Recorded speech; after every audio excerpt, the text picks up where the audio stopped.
Haleluya, puji Tuhan. Shalom Bapak Ibu saudara-saudari yang berkati Tuhan. Salam jumpa kembali bersama dengan saya pada hari ini lewat video khotbah.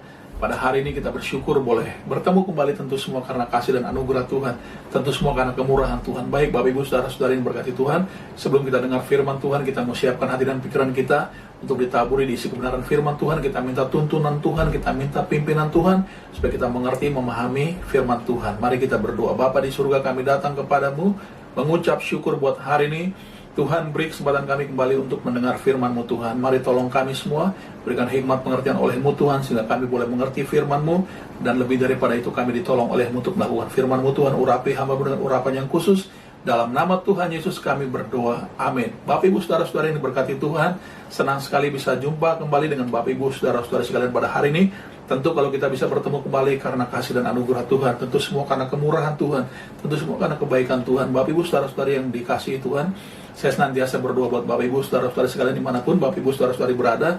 Tuhan senantiasa menolong, Tuhan senantiasa menyertai, Tuhan senantiasa memberkati. Apapun Bapak Ibu saudara-saudari kerjakan, semuanya boleh berhasil, dan Tuhan ditinggikan, dimuliakan, dan juga dalam pertolongan dan perlindungan Tuhan, dalam penyertaan Tuhan, serta kita semua diberikan tubuh yang sehat dan kuat oleh Tuhan. Baik Bapak Ibu saudara-saudara ini berkati Tuhan, kita akan lihat Alkitab kita bersama-sama dari Injil Matius pasal yang 8 ayat 5 sampai ke 10. Kita lihat sama-sama dari Alkitab kita yang terambil dari Injil Matius pasal 8 ayat yang ke-5 sampai ayat 10. Perikopnya berjudul Yesus menyembuhkan hamba seorang perwira di Kapernaum. Saya mulai ayat yang ke-5. Ketika Yesus masuk ke Kapernaum, datanglah seorang perwira mendapatkan dia dan memohon kepadanya, "Tuan, hambaku terbaring di rumah karena sakit lumpuh, dan ia sangat menderita." Yesus berkata kepadanya, "Aku akan datang menyembuhkannya." Tetapi jawab perwira itu kepadanya, "Tuan, aku tidak layak menerima Tuhan di dalam rumahku. Katakan saja sepatah kata, maka hambaku itu akan sembuh. Sebab aku sendiri seorang bawahan, dan di bawahku ada pula prajurit. Jika aku berkata kepada salah seorang prajurit itu pergi, ia pergi. Dan kepada seorang lagi datang, maka ia datang. Ataupun kepada hambaku kerjakanlah ini, maka ia mengerjakannya." Setelah Yesus mendengar hal itu, heranlah ia dan berkata kepada mereka yang mengikutinya, "Aku berkata kepadamu, sesungguhnya iman sebesar ini tidak pernah aku jumpai pada seorang pun di antara orang Israel." Bapak Ibu saudara-saudari yang dikasihi Tuhan, kita melihat di sini hal ini luar biasa. Ya, Bapak Ibu saudara-saudari sekalian, Tuhan Yesus memuji iman daripada seorang perwira di Kapernaum. Perwira ini bukan dari bangsa Israel. Perwira ini bukan dari kalangan umat Allah, tapi Tuhan Yesus puji dan Tuhan Yesus kagumi iman daripada seorang perwira Kapernaum ini, saudaraku. Ini luar biasa. Bahkan bukan saja Tuhan Yesus memuji, ya, bukan saja Tuhan Yesus mengagumi, bahkan di dalam hal ini kita bisa melihat bahwa Tuhan Yesus membandingkan iman orang Romawi ini, yaitu perwira di Kapernaum ini, saudaraku, imannya lebih besar daripada seluruh orang Israel. Itu artinya bahwa saya percaya yang Yesus maksud iman di sini bukan saja sekedar percaya kepada Tuhan, bukan saja rasa keyakinannya sama Tuhan yang begitu kuat dan begitu sungguh, namun disertai dengan perbuatan hidupnya, diselaraskan dengan perbuatan hidupnya. Inilah yang menjadikan orang Romawi ini atau perwira Romawi yang tinggal di Kapernaum ini memiliki pribadi yang unggul, saudaraku, lebih unggul daripada seluruh orang Israel. Ya, perwira Romawi adalah pribadi yang unggul, saudaraku, pribadi yang unggul. Nah, ini juga menjadi tema khotbah saya pada hari ini adalah pribadi yang unggul. Tema khotbah saya pada hari ini adalah pribadi yang unggul. Bapak Ibu saudara-saudara yang diberkati Tuhan, ada 3 hal yang menunjukkan bahwa perwira Romawi ini atau perwira yang tinggal di Kapernaum ini, yang berkebangsaan Romawi ini, itu adalah pribadi yang unggul. Ada 3 alasannya yang menunjukkan bahwa dia adalah seorang pribadi yang unggul. Yang pertama adalah perwira Romawi ini sangat mengasihi hambanya, sangat mengasihi sesamanya, saudaraku, mengasihi pembantunya. Ini luar biasa sekali. Dari cerita yang sudah kita lihat dan kita baca sama-sama, kita dengar sama-sama, bahwa perwira ini datang kepada Tuhan Yesus memohon pertolongan supaya hambanya itu disembuhkan dari sakitnya. Karena hambanya itu sedang menderita. Ya, hambanya itu sedang menderita di rumah karena sakit lumpuh. Sangat menderita. Oleh sebab itu dia datang kepada Tuhan Yesus, dia meminta pertolongan kepada Tuhan Yesus supaya hambanya itu sembuh, sehat kembali, dan diangkat penderitaannya. Ini menunjukkan bahwa perwira Kapernaum ini yang adalah bangsa Romawi, dia sangat mengasihi hambanya. Dia mau supaya hambanya sembuh kembali, dia mau supaya hambanya sehat kembali. Ini yang menunjukkan bahwa perwira ini sangat peduli, sangat mengasihi sesamanya, saudaraku, yaitu hambanya. Jarang sekali orang yang berada di level atas, jarang sekali orang yang berada di level pemimpin, dia mau perhatikan bawahannya dengan begitu rupa, saudaraku. Ya, biasanya orang kalau sudah ada di level pemimpin atau levelnya cukup tinggi, dia hanya mau mengasihi orang-orang yang selevelnya saja, saudaraku. Orang-orang selevelnya saja. Jarang sekali dia mau lihat ke bawah, perhatikan orang-orang susah di bawah. Ya, saudaraku, tapi berbeda dengan seorang perwira Kapernaum ini, dia sangat mengasihi sesamanya. Dia sangat mengasihi hambanya. Nah, inilah yang menunjukkan bahwa dia adalah seorang pribadi yang unggul. Dia adalah seorang pribadi yang unggul. Bapak Ibu saudara yang dikasihi Tuhan, oleh sebab itu Tuhan Yesus puji bukan saja dari rasa percaya dia kepada Tuhan Yesus, tapi dari perbuatan hidupnya yang menunjukkan dia juga adalah seorang yang beriman. Karena iman dan perbuatan harus selaras. Bapak Ibu saudara yang dikasihi Tuhan, ini yang menjadi alasan yang pertama, dia adalah seorang pribadi yang unggul karena dia mengasihi sesamanya, dia mengasihi hambanya. Dia datang kepada Tuhan Yesus supaya hambanya sehat kembali, supaya hambanya diangkat penderitaannya, diangkat penyakitnya. Saudaraku, ini menunjukkan bahwa perwira Kapernaum ini seorang yang mengasihi sesamanya. Yang kedua alasannya, mengapa orang Romawi ini atau perwira di Kapernaum ini yang berkebangsaan Romawi ini disebut sebagai pribadi yang unggul? Karena yang kedua alasan, dia seorang yang rendah hati. Dia seorang yang rendah hati. Ini dilihat dan kita dapat temukan dari pembacaan kita tadi, bahwa ketika dia datang sama Tuhan Yesus, dia datang sendiri, saudaraku. Dia datang sendiri menemui Tuhan Yesus. Yang dicatat oleh Matius, ya saudara, dia datang sendiri menemui Tuhan Yesus. Padahal dia adalah seorang perwira, dia seorang atasan, dia seorang pejabat, yang di bawahnya ada kurang lebih 100 orang yang dipimpinnya.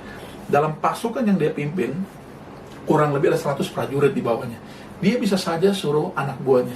Sebenarnya dia bisa saja suruh orang lain untuk datang menemui Yesus atau memanggil Tuhan Yesus datang kepadanya. Karena dia seorang pejabat, dia seorang perwira, dia seorang terkemuka, saudaraku. Dia bisa saja gunakan semuanya itu. Tapi yang dilakukan olehnya adalah dia datang sendiri menemui Tuhan Yesus. Ini menunjukkan bahwa dia, perwira Kapernaum ini, seorang yang rendah hati. Seorang yang rendah hati. Dan ini juga menjadikan dia sebagai pribadi yang unggul.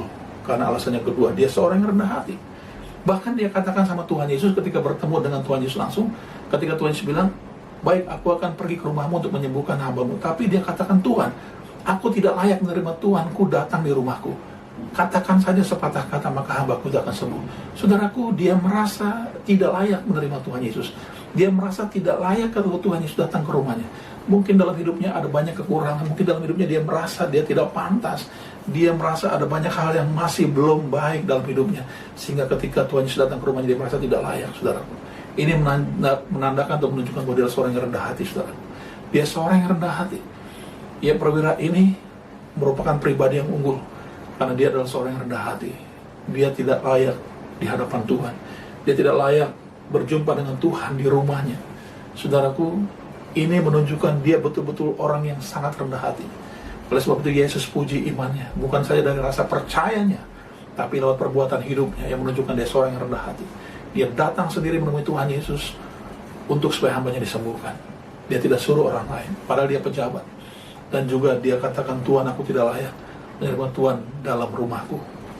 Saudara, ibu bapak yang dikasihi Tuhan, ini menunjukkan dia seorang yang rendah hati. Dia adalah pribadi yang unggul. Yang ketiga alasannya, bahwa perwira Romawi adalah pribadi yang unggul, dia seorang yang rela berkorban. Ini yang ketiga, saudaraku, alasannya. Dia datang kepada Tuhan Yesus bukan untuk kepentingan dirinya, tapi dia datang kepada Tuhan Yesus untuk kepentingan hambanya, untuk kepentingan orang kecil, untuk kepentingan orang yang berada di bawahnya, itu pembantunya, hambanya, saudaraku. Ini juga menunjukkan adalah dia seorang yang rela berkorban. Dan tidak salah kalau dia dikatakan sebagai pribadi yang unggul, karena alasan yang ketiga, dia seorang yang rela berkorban. Saudaraku, mungkin ada waktu dan tenaga yang sudah dibuang datang kepada Yesus. Mungkin ada waktu dan tenaga yang sudah dia korbankan saat dia datang menemui Yesus, supaya kepentingan hambanya itu didahulukan, disembuhkan, diangkat penderitaannya. Saudaraku, ini rela berkorban. Ini sifat yang rela berkorban, yang menunjukkan bahwa dia adalah pribadi yang unggul. Hal yang ketiga ini bukan saja itu, saudaraku, tapi di dalam Injil yang lain, yang dicatat juga oleh murid Tuhan Yesus yang lain yang bernama Lukas, saudaraku, kita akan temukan dia adalah seorang perwira yang rela berkorban. Kita lihat di dalam Lukas pasal yang ke-7, Kita lihat sama-sama dari Injil Lukas pasal yang ke-7 ayat 4 dan 5. Di sana kita akan temukan mereka datang kepada Yesus dan dengan sangat mereka meminta pertolongannya, katanya, ia layak engkau tolong sebab ia mengasihi bangsa kita dan dialah yang menanggung pembangunan rumah ibadat kami. Bapak Ibu saudara yang diberkati Tuhan, ini terlihat jelas dari Lukas pasal 7 ini. Seorang perwira di Kapernaum ini yang berkebangsaan Romawi ini sangat mengasihi bangsa Yahudi. Bangsa Yahudi pada waktu itu, saudaraku. Dan juga pembangunan rumah ibadat orang Yahudi, dia yang membangunnya. Dia yang menginvestasikan dananya untuk membangun rumah ibadatnya orang lain, orang Yahudi, saudaraku. Ini menunjukkan, menandakan bahwa dia adalah seorang yang rela berkorban. Dia membangun rumah ibadat orang Yahudi yang begitu megah, begitu hebat, dan mungkin yang paling hebat di kota Kapernaum. Rumah ibadat tersebut, itu dibangun olehnya. Itu dia yang berkorban, menginvestasikan dananya untuk membangun rumah ibadatnya orang Yahudi pada waktu itu. Ini menunjukkan dia seorang yang rela berkorban. Bapak Ibu saudara yang dikasihi Tuhan, seorang perwira Romawi ini adalah perwira Romawi ini, perwira di Kapernaum ini, dia adalah seorang pribadi yang unggul. Seorang pribadi yang unggul karena alasan yang ketiga, dia rela berkorban. Dia rela berkorban untuk kepentingan hambanya, supaya disembuhkan, juga untuk kepentingan orang Yahudi beribadat. Dia bangun rumah ibadatnya orang Yahudi. Saudaraku, tiga hal yang menunjukkan bahwa perwira di Kapernaum ini, yang adalah orang Romawi, dia adalah pribadi yang unggul. Ia pribadi yang unggul karena tiga alasan ini. Yang pertama, dia mengasihi sesamanya, yaitu pembantunya, hambanya, dengan sedemikian rupa. Dan juga yang kedua, dia adalah seorang yang rendah hati. Yang ketiga, dia adalah seorang yang rela berkorban. Tiga hal inilah menunjukkan bahwa dia pribadi yang unggul. Oleh sebab itu tidak salah ketika Tuhan Yesus katakan bahwa tidak pernah kutemui iman sebesar ini dari antara orang Israel seorang pun. Bukan saja dari rasa percayanya yang kuat sama Tuhan Yesus, tapi lewat perbuatan-perbuatan hidupnya pun menunjukkan dia seorang yang beriman. Imannya diselaraskan dengan perbuatan. Imannya disatukan dengan seluruh perbuatan hidupnya, saudaraku. Dan inilah yang menjadikan dia sebagai pribadi yang unggul, lebih unggul daripada orang Israel yang pernah dijumpai Yesus di kota Kapernaum. Bapak Ibu saudara-saudara yang diberkati Tuhan, saya percaya Tuhan Yesus mampu tolong kita semua dan menjadikan kita pribadi-pribadi yang unggul. Tuhan berkati kita semua. Mari kita berdoa. Bapa di surga, kami telah dengar firman Tuhan yang baik, yang bagus pada hari ini. Mari tolong kami semua Tuhan untuk menjadi pribadi-pribadi yang unggul. Bukan saja kami punya rasa percaya yang kuat, yang sungguh kepada Tuhan, tapi seluruh perbuatan hidup kami pun selaras dengan iman kami. Tuhan Yesus tolong kami semua untuk menjadi orang-orang yang mengasihi sesama kami, mengasihi orang-orang kecil yang berada di bawah kami. Juga kami menjadi seorang yang rendah hati, dan juga kami boleh menjadi orang-orang yang rela berkorban, sehingga kami dapat disebut sebagai pribadi-pribadi unggul. Berkati kami semua, tolong kami semua, mampukan kami untuk melakukan firman-Mu. Di dalam nama Tuhan Yesus kami berdoa, amin. Shalom, puji Tuhan, haleluya. Tuhan berkati kita semua, amin.